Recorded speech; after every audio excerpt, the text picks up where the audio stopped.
Gor Indoor Manahan menjadi daya tarik baru di Solo, Jawa Tengah. Dengan kapasitas 3.300 penonton, progres pembangunan venue sudah mencapai 85% dan siap gelar berbagai event olahraga. Pertengahan tahun 2025, Gor Indoor Manahan di Jalan Adi Sucipto, Surakarta, Jawa Tengah akan diresmikan.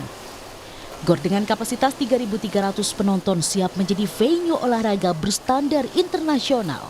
Gor Indoor Manahan memiliki fasilitas seperti lantai FOP Herculean, ring basket, dan sport arena volleyball.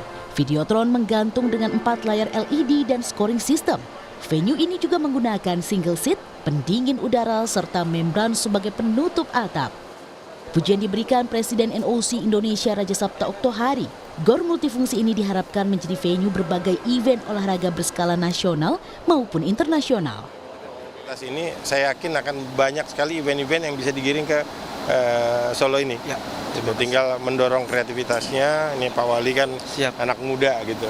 Saya cukup optimis gitu. Ya. Bukan hanya di olahraga ya.